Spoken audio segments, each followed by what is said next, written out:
እግዚአብሔር ሆይ እኔ በኔ መሰደብ ግድ የለኝም በእኛ መንጓጠጥ ግድ የለኝም ነገር ግን እስኪ አንተ ደካማ እግዚአብሔር የሚባለው ያድን እንደሆን አይሃለሁ ብሎ ዛተብን እግዚአብሔር ሆይ እንሆ ደብዳቤውን አንብበው ብሎ ይገርማል የእምነቱ ልክ እኮ ነው ደብዳቤውን መንበሩ ላይ ዘረጋው አንብበው እግዚአብሔር በዚህ ደረጃ አንተም ተሰድበሃል እኛም ተዝቶብናል አለ ሰናክሬም በዚያን ቀደኒት በ88 ሺህ ሰራዊት አስከብቧቸው ነበር ይላል ንጉስ እያለቀሰ ሕዝቅያስ ደብዳቤውን መንበሩ ላይ አስቀመጠ ጧት ሲነቁ 88 ምን ሆነ ነው የሚለው በድን የእግዚአብሔር መልአክ ቀሰፈው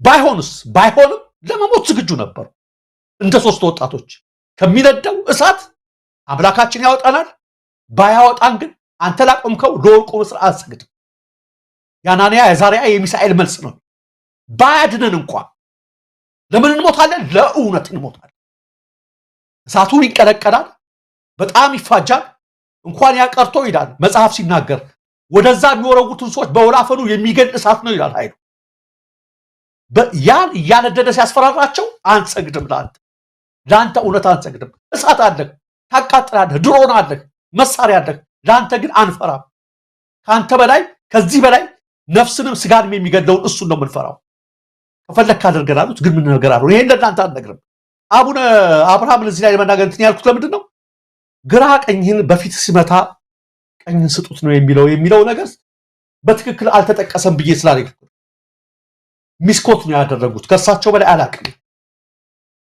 አቡነ ሉቃስ በግል አይደለም የተመቱት አቡነ ሉቃስ በግል አይደለም የተሰደቡት ስለራሳቸው ላይ ቢሆን ችግር የለም አንድ ግሬ ጉድጓድ ውስጥ የገባ ነው ብለዋል አቡነ ሉቃስ የተናገሩት ስለ ህዝብና ስለ ቤተክርስቲያን ይሄን ደግሞ ክርስቶስ የሚያደርገው ክርስቶስ ሲመቱት አሳልፎ ሰጥቷቸዋል አባቶ የሚያደርጉትን ያቅምና ይቅር በሏቸው ብሏል በቤተክርስቲያን ላይ ሲመጡ ግን ገበታቸውን ገርብጦባቸው በቤተክርስቲያንና በህዝቤ ላይ መጣ ብለው ነው የተናገሩት እንጂ በግላቸው ስለመጣባቸው አይደለም አቡነ ሉቃስ የተናገሩትና ግራ ቀኝህና የሚለውን ነገር አቡነ አብርሃም ሲገልጹት ሚስኮት ያደረጉት መሰለኝ አቡነ ሉቃስ ለግላቸው አይደለም መጎናጸፊያቸው ስለቀማቸው አይደለም አንድ ምዕራፍ ሂዱ ብሎ ስላስገደዳቸው አይደለም ይሄን ነገር አጡ ተብሎ ከስራ ስላባረራቸው አይደለም በሀገር ላይ በህዝብ ላይ የሚሆነው መከራ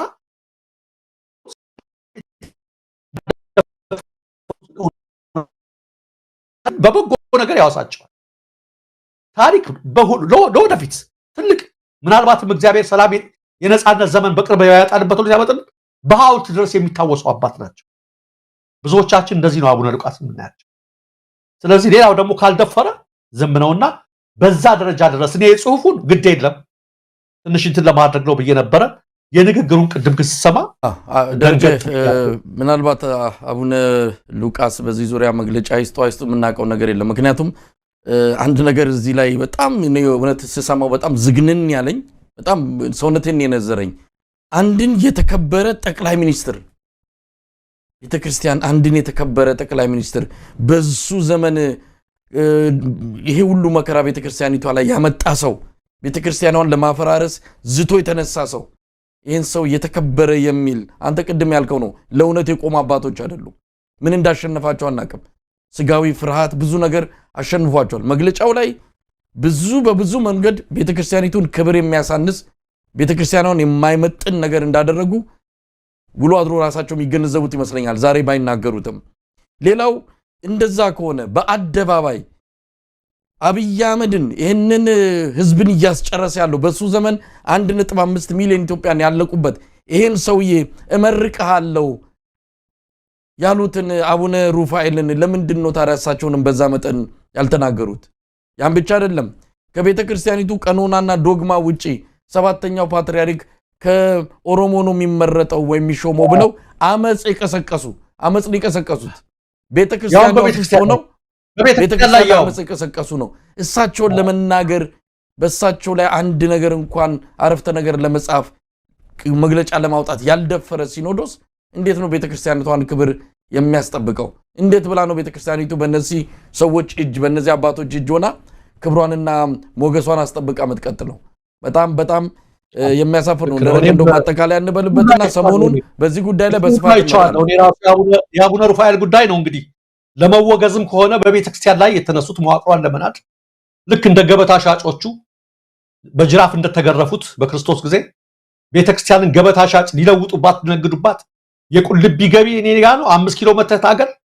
6 ኪሎ መተታገል ሰባተኛው ፓትሪያርክ ኦሮሞ ነው ያሉትን አቡነ ሩፋኤል ምንም ማለት ስማቸውም አልተጠራ እንደውም 7 አድባራት ይዘዋል። አንድ ነገር ነው እኔ መናገር የምፈልገው በፍጹም በዚህ መስመር የቤተክርስቲያን ኃይሏ ጉልበቷ ጸሎት ነው። ኃይሏና ጉልበቷ እውነት ነው። ይሄን ለእናንተ አንናገርም። በህዝብ ብዛትና በፖለቲካ ላይ እያየች ቤተክርስቲያን ወደዛ ወደዚህ የምትል ከሆነ አንዴት ነግሬያቸው ነበር። ይቅርታ የፕሮቴስታንት እምነት ተከታዮች ኢምፓክት የሚል መጽሔት ማሳተም ጀምረው ድሮ አንዴ ጽፌባቸው ነበር ትችልና ኢምፓክት ተጽዕኖ መፍጠር የሚል ነው ሐሳቡና ኢምፓክት ተባለና ግን የአደባባይ ኮንሰርት የኤግዚቢሽን ማዕከል ኮንሰርት በዛብኝና እንዴ አንድ ክርስቲያን ወይም አንድ አማኝ እኮ ኢምፓክት የሚፈጥረው በትውልድ ላይ በመሬት ላይ በጸሎት በቅድስና ነው በሆይ ሆይታ አይደለም ብዙ እና እንደዛ አይነት ነገር ነው። ቤተክርስቲያን ኢምፓክት የምትፈጥረው በእውነቷ ነው በማመጫመጫ አይደለም። እቺ መንገድ አያዋጣቸውም ነው ብላቸው በግጥ የተወሰነ ደረጃ አባቶች ትዕግስት ያሳዩ እያልኩ አይደለም። በጥበብ መንገድ አይሄዱ እያልኩ አይደለም። ግን ከሚገባው በላይ ርቀት ትዕግስት አሳይተዋል። ከሚገባው በላይ ርቀት ብዙ መንገድ ሄደዋል። ነገር ግን እያደር እየተናቁ አቡነ ጴጥሮስ ላይ የተደረሰው ኮሚቴ እስከማቋቋም ተመልከቱ። አትገቡም ተብለው አባቶች እስከሚመለሱ ድረስ ነው። ነገ ጧት በዚህ መስመር ከሄዱ በአቡነ አብርሃምና ቃሌ ነው የምልህ በእነ አቡነ ማትያስ ላይ የሚሆነው ነገር እንመለከታለን። እና አብይ እየሳቁ ነው እያስገባናቸው ልክ አሁንም በሩ ተበርግዶ ተከፍተዋል እኮ ደረጀ ከዚህ በኋላ በሩ አብይ ሰተት ብሎ ገብቷል። አስወገዝናቸው እያሉ እየዘለሉ ነው ደስ እያሉ ነውና በዚህ መስመር ከሄዳችሁ ለማንም ሳትሆኑ አይደለም ለእናንተ ለራሳችሁ ሳትሆኑ ከህዝብም ተለጥላችሁ እንዲሁ እንደምትቀሩ እርግጠኛ ነኝ። ምንም ነገር ተናግሬያለሁ። ይሄን ነገር በብዙ ርቀት ሄዳችኋል። ጥበባችሁን ትዕግስታችሁን እናደንቃለን። አትሳም ፖይንት ግን ጠንክራችሁ ቆሙ። የማይደፈር ድንበር አታሳልፉ። ጥግ አለው። እስከዛ ድንበር ድረስ በትዕግስት ነው፣ በጥበብ ነው። ዶግማዊና ቀኖናዊ ድንበር እስከ መናር ድረስ ትዕግስታችሁ ከዘለቀ ግን ዋጋ የላችሁ። ይንቋችኋል ከንታ አይደለም አባትነታችሁ እንደዛ አይደለም። ስለዚህ በጣም በጣም ጠንካራ መሆን ያስፈልግ አድርጉ በሚላችሁ ሁሉ እየገባችሁ የምታደርጉ ከሆነ የምትባሉት ሁሉ ካደረጋችሁ በነ ዳንኤል ኮሚቴ በክብረት ኮሚቴ የምትነዱ ከሆናችሁ ነገ ጧት እናንተም ራሳችሁ ስትማጸኑና ስታለቅሱ ነው የምትገኙ። ይሄ ደግሞ የሚረዳችሁ እናንተ እውነታችሁ የያዛችሁ ስልጣናችሁ ጸሎታችሁ። ስለዚህ ከዚህ እውነታችሁ አታፈግፍጉ። በተለይ የቤተክርስቲያንን ድንበር በሚያስነካ እውነት ኮምፕሮማይዝ አታመቻምቹ። ምናምን ገዛችሁ ዛሬ ደግሞ ያውን የምትለው ምክር የረፈደ ይመስለኛል። ምክር ለማለት አልችልም። በርግጥ ያው ስጋትን የገለጽከው ምክንያቱም አሁን በሩ ተበርግዶ ተከፍቷል።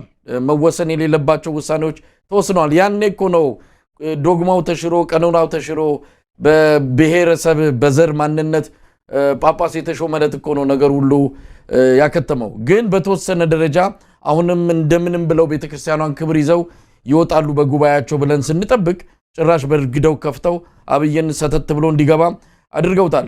ደረጃ ምናልባት ወደፊት በሰፊው እናነሳለን፣ አባቶችን እንጋብዛለን። በዚህ ላይ ትልቅ ሚና ያለው ምዕመናኑ ነው ቤተክርስቲያኗን መጠበቅ ያለበት። አባቶች አልጠብቅም ብለዋል። ለፍርሃት እጅ ሰጥተዋል።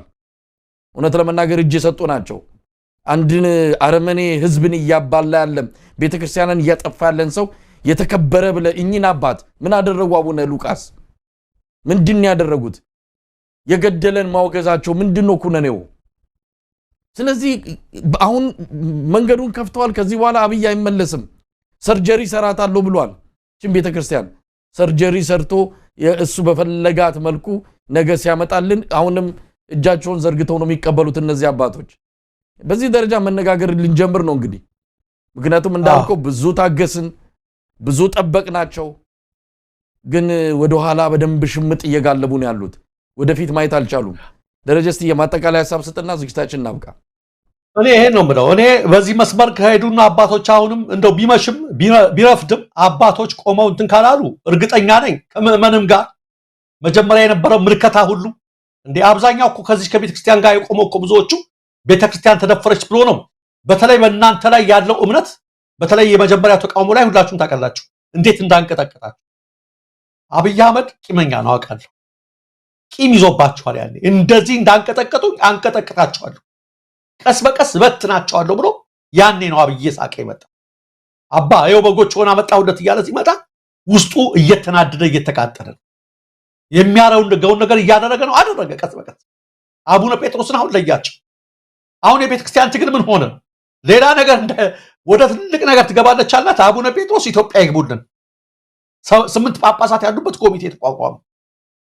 ተመልከቱ እንዴት እንዳሳነሰው ትግላችሁ፣ እንዴት የተጠራችሁበትን ዓላማ የያዛችሁትን ያህዌ ንሲ እግዚአብሔር ዓላማዬ ነው ብላችሁ የቆማችሁበትን ነገር እንዴት እንዳወረደው ገና ነገ ጧት ወደ ሌላ ንዑስ ኮሚቴ ያስገባችኋል። ጥቃቅን ነገር እየወሰደ ይህ አይደለም። ጠንክራችሁ ቁሙ። አሁንም ቁሙ። እኔ ቢረፍትም ጨርሶ ከመቅረት መዘግየት ይቻላል ይባላል። አለበለዚያ እኔ የምፈራው ይህ አይደለም። እኔ በዛ አይደለም። የቤተ ክርስቲያን ውበቷ ምዕመናን ነው ብያለሁ። ይህ ምዕመናን ብዙሃኑ ከእናንተ ጋር ነው ያሉት። እኔ ሁሉንም እንኳን ባይሆን ከዚህ ከሚደግፋችሁ ግማሹን ካስከፋችሁት በቃ ከዛ በኋላ እንደፈለገ ያለ እየነጠላችሁ ነው የመጣው። ጥንቃቄ ማድረግ ያስፈልጋል በምታደርጓት በእያንዳንዱ ነገር። በዚህ ደረጃ የምትፈሩት አምባገነን ካለ አምባገነን ቅድም እንዳልኳችሁ እንስሳ የስንዝር ያህል ከሰጣችሁት የክንድ ያህል ስጡኝ ነው የሚለው። እሺ የክንድ ያህልን ካካልኩት እስከዚህ ካልገባው ነው የሚለው። በፍጹም መቆሚያ የለውም። በሸራረፋችሁት ጊዜ ድንበሩ እየተሸነፋችሁ። ስለዚህ የማይደፈር ድንበር አለ።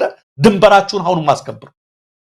ቀጥ ብላችሁ ቁሙ። በእርግጥ እኔ በሲኖዶሱ ውሳኔ ከ2 ቀናት በፊት ነው እኔ እነዛ 3 ጳጳሳት የዛሬ ዓመት ንጹህ ኦሮሞ ተብሎ ኦሮሞ እንዲያስተምሩ ተብሎ እና አብይ አህመድ መግባታቸው ዛሬ ዝውውር ጠየቁ ሲባል አንዱ ሶማሌ፣ አንዱ ጉራጌ፣ አንዱ አፋር ሄዱ ሲባል መልሰው ቦታቸውን ለአቡነ ሩፋኤል አስረከቡ ሲባል ያኔ ነው እኔ ያዘንኩት በሲኖዶሱ። ከምሬ ነው ማለት አይ ያልኩት ምንድነው እያደረጉ ያሉት? ተቦርቡራቸዋል። እጅግ አደገኛ ነገር ነው። ከመኑ ጋር ሙሉ በሙሉ እንዳጣሉ ቆፍጠን ብላችሁ ቆሙ። ይህ ካልሆነ ቃል እንዳትረሷት አቡነ አብርሃምና አቡነ ማትያስ ላይ ነገ ከነገ ወዲያ የሚሆነውን ነገር እና አቡነ ሩፋኤል የፎከሩትን 7ኛው ፓትርያርክ ያሉትን ነገር የሚያደርጉበት ጊዜ ነው። ስለዚህ ከፍተኛ ጥንቃቄ ያስፈልጋል። ህዝባችሁን አክብሩ። ከሁሉ እግዚአብሔርን